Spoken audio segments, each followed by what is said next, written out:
Everyone, welcome to Vyas IAS. So this is your day 81 of Mission UPSC 2027. आज का जो हमारा target था वो हमारा था पॉलिटी क्लास 10th का लास्ट चैप्टर, जो कि हमारा चैप्टर नंबर 8 था, चैलेंजेस टू डेमोक्रेसी, वो हमें कंप्लीट करना था. ठीक है, आपको पता है democracy is the very dominant form of government in the contemporary world. ठीक है, ये हमें पता है. अब चैलेंजेस क्या है किसी भी डेमोक्रेटिक कंट्री के अंदर. अगर हम चैलेंजेस की बात करें तो चैलेंजेस हमारे आ जाते हैं. 3 चैलेंजेस हम देखेंगे. पहला चैलेंज हम देखेंगे फाउंडेशनल चैलेंज, दूसरा चैलेंज हम लोग देखेंगे चैलेंज ऑफ एक्सपेंशन, और तीसरा चैलेंज हम देखेंगे डीपनिंग ऑफ डेमोक्रेसी. ठीक है, स्टार्ट करते हैं पहले चैलेंज के साथ. तो हमें पता है कि डिफरेंट कंट्रीज़ अलग अलग तरीके के चैलेंजेस फेस करती है. ऑब्वियसली बात है, हर कंट्री का नेचर अलग है, तो हर कंट्री के चैलेंजेस भी उनको अलग फेस करने पड़ते हैं. ठीक है, अब ग्लोबली अगर मैं बात करूँ तो 1/4 अभी भी ऐसी कंट्रीज़ हैं जो आज भी ग्लोबली क्या है, डेमोक्रेटिक नहीं है, मतलब नॉन डेमोक्रेटिक है, या तो मोनार्की है, डिक्टेटरशिप है, ऑटोक्रेसी वगैरह वगैरह वगैरह. ठीक है, so the challenge for democracy in these parts of the world is very stark, और हर जगह चैलेंज अलग अलग है.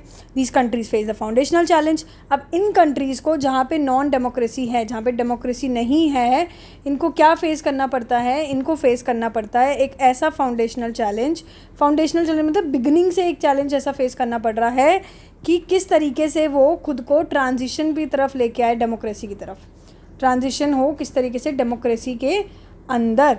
ठीक है, so these countries face the foundational challenge of making the transition to democracy and then instituting democratic government.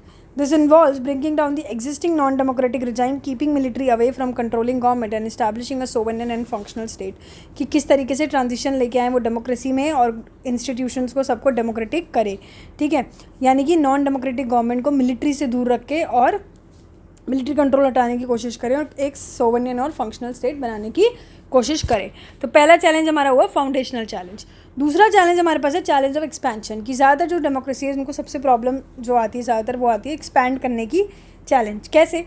This involves applying the basic principle of democratic government across all the region, different social groups and various institution. देखिए, यानी कि ये बोल रहा है challenge of expansion में कि इसके अंदर हम ये सारी चीज़ों की बात करते हैं जो हमारे डेमोक्रेटिक गवर्नमेंट की बेसिक प्रिंसिपल है, वो किस तरीके से सारे रीजन्स में, अलग अलग सोशल ग्रुप्स में, अलग अलग इंस्टीट्यूशन में अप्लाई किया जाए.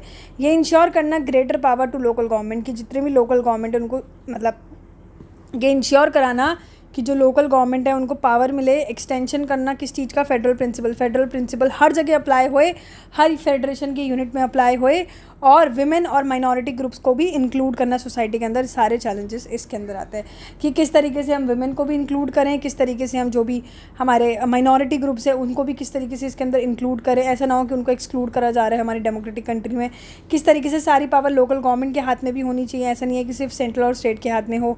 ठीक है, साथ में फेडरल प्रिंसिपल्स हर जगह अप्लाई करना. तो ये सारा हो गया एक्सपेंशन का challenge. This also means that less and less decision should remain outside the Arena of democratic control. इसका ये भी मतलब है कि कम से कम डिसीजन ऐसे होने चाहिए जो डेमोक्रेटिक कंट्रोल के बाहर हो. ज़्यादातर डिसीजन डेमोक्रेटिक कंट्रोल के अंदर होने चाहिए, जैसे कि इंडिया और अदर डेमोक्रेसी, यूएस जैसी चीज़ें ये चैलेंज फेस करते हैं. ठीक है, देन हमारे पास आता है third challenge is basically deepening of democracy, कि डेमोक्रेसी को और डीप करना. यानी कि third challenge of deepening of democracy is face by every democracy in one form और अनदर. हर एक डेमोक्रेटिक कंट्री को फेस करना पड़ता है किसी न किसी फॉर्म में. इसके अंदर हम बात करते हैं इंस्टीट्यूशंस को स्ट्रेंथन करना, प्रैक्टिस करना डेमोक्रेसी को, मतलब कि डेमोक्रेसी हर जगह होना, ऐसा ना हो कि किसी भी तरीके की माल प्रैक्टिस हो रही हो in the form of monarchy, dictatorship वगैरह. ठीक है, this should happen in such a way that people can realise their expectation of democracy. इस तरीके से होना चाहिए कि लोगों को समझ आए कि यार हमारी एक्सपेक्टेशन जो भी है डेमोक्रेसी से वो पूरी हो रही हो. बट ऑर्डिनरी पीपल की डिफरेंट एक्सपेक्टेशन होती है. प्रॉब्लम यही ना, देखो डेमोक्रेसी सबको पूरा फुलफिल नहीं कर पाता. हालांकि हम बोलते ये हैं कि डीपनिंग ऑफ डेमोक्रेसी में कि भाई डेमोक्रेसी इस तरीके से होनी चाहिए कि हर किसी को रियलाइज हो कि हाँ डेमोक्रेटिक हमारी कंट्री है. बट सबके एक्सपेक्टेशन पूरी करना मुश्किल है, क्योंकि हर एक लोगों की अपनी अपनी एक्सपेक्टेशन होती है डेमोक्रेसी को लेकर अलग अलग सोसाइटी में. देयरफॉर इस चैलेंज का ये एक दिक्कत है कि सबके लिए इसका मीनिंग अलग है, सबके लिए इसका रास्ता अलग है. सो इन जनरल टर्म ये कह सकते हैं, it usually means strengthening those institutions that help people participation and control, कि उन इंस्टीट्यूशन को हम स्ट्रॉन्ग कर सकते हैं जो जिसमें लोगों का पार्टिसिपेशन, लोगों का कंट्रोल है. and this requires an attempt to bring down the control and influence of the rich and powerful people in making governmental decision। यानी कि सिंपल सी बात हम ये भी कह सकते हैं कि इसमें हम बेसिकली क्या बात कर रहे हैं कि किस तरीके से जो भी कंट्रोल है, जो भी इन्फ्लुएंस है बड़े लोगों का या पावरफुल लोगों का या अमीर लोगों का, उसको गवर्नमेंटल डिसीजन के अंदर उनका इन्फ्लुएंस कम करने की हमें कोशिश करनी चाहिए। इस तरीके से हमारे इंस्टीट्यूशंस में डेमोक्रेसी लेके आनी चाहिए कि लोगों का भी रोल रहे। ठीक है, समझ आ गई बात। नेक्स्ट हमारे पास आता है कि किस तरीके से हम पॉलिटिकल रिफॉर्म्स ला सकते हैं हमारी कंट्री में या डेमोक्रेटिक गवर्नमेंट में, कि हम ये कह सकते हैं चैलेंजेस ओवरकम हुए।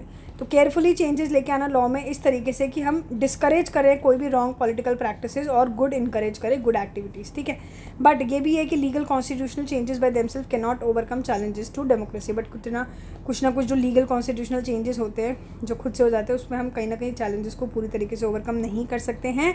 Democratic reforms are to be carried out. Democratic reforms कौन कर सकता है? डेमोक्रेटिक रिफॉर्म्स वो कर सकते हैं जो पॉलिटिकल एक्टिविस्ट है, कोई पार्टी हो, कोई मूवमेंट लड़ रहा हो, कोई पॉलिटिकल कॉन्शियस सिटीजन हो, यही लोग तो जो है डेमोक्रेटिक रिफॉर्म्स कर सकते हैं। हम लोग ही तो है, सब लोग डेमोक्रेटिक रिफॉर्म कर सकते हैं, कोई भी लीडर कर सकता है।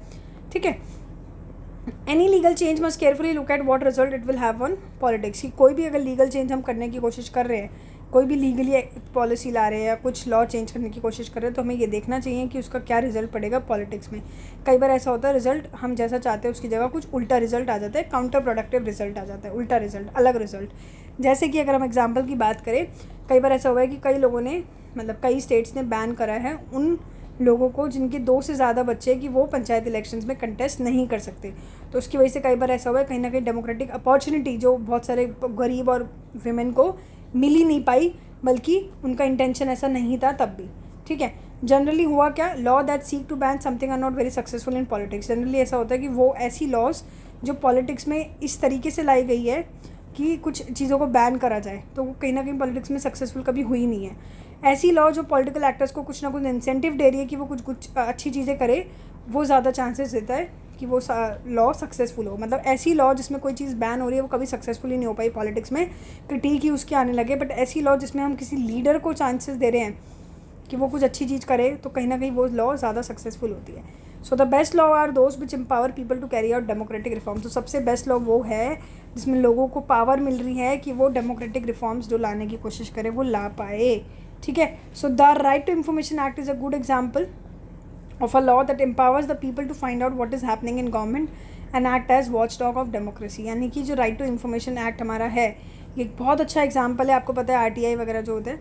ठीक है, राइट टू इन्फॉर्मेशन एक्ट हमारा जो है, राइट टू इन्फॉर्मेशन एक्ट एक बहुत अच्छा एग्जाम्पल है, इसमें लोगों के पास मौका होता है कि वो एम्पावर हो। जैसे कि अभी आपको पता है कि हम लोग RTI वगैरह फाइल कर सकते हैं, राइट, और RTI में हमारे पास हक है कि हमें जो भी सरकार से जो चीज़ जाननी है वो हमको रिप्लाई मिले। ठीक है, तो ये एक बहुत अच्छा एग्जांपल है जिस तरीके से लोगों को एम्पावर किया जाता है टू फाइंड आउट कि सरकार के अंदर क्या हो रहा है। ट्रांसपेरेंसी की तरह ये एक्ट करता है, वॉच डॉग है डेमोक्रेसी का।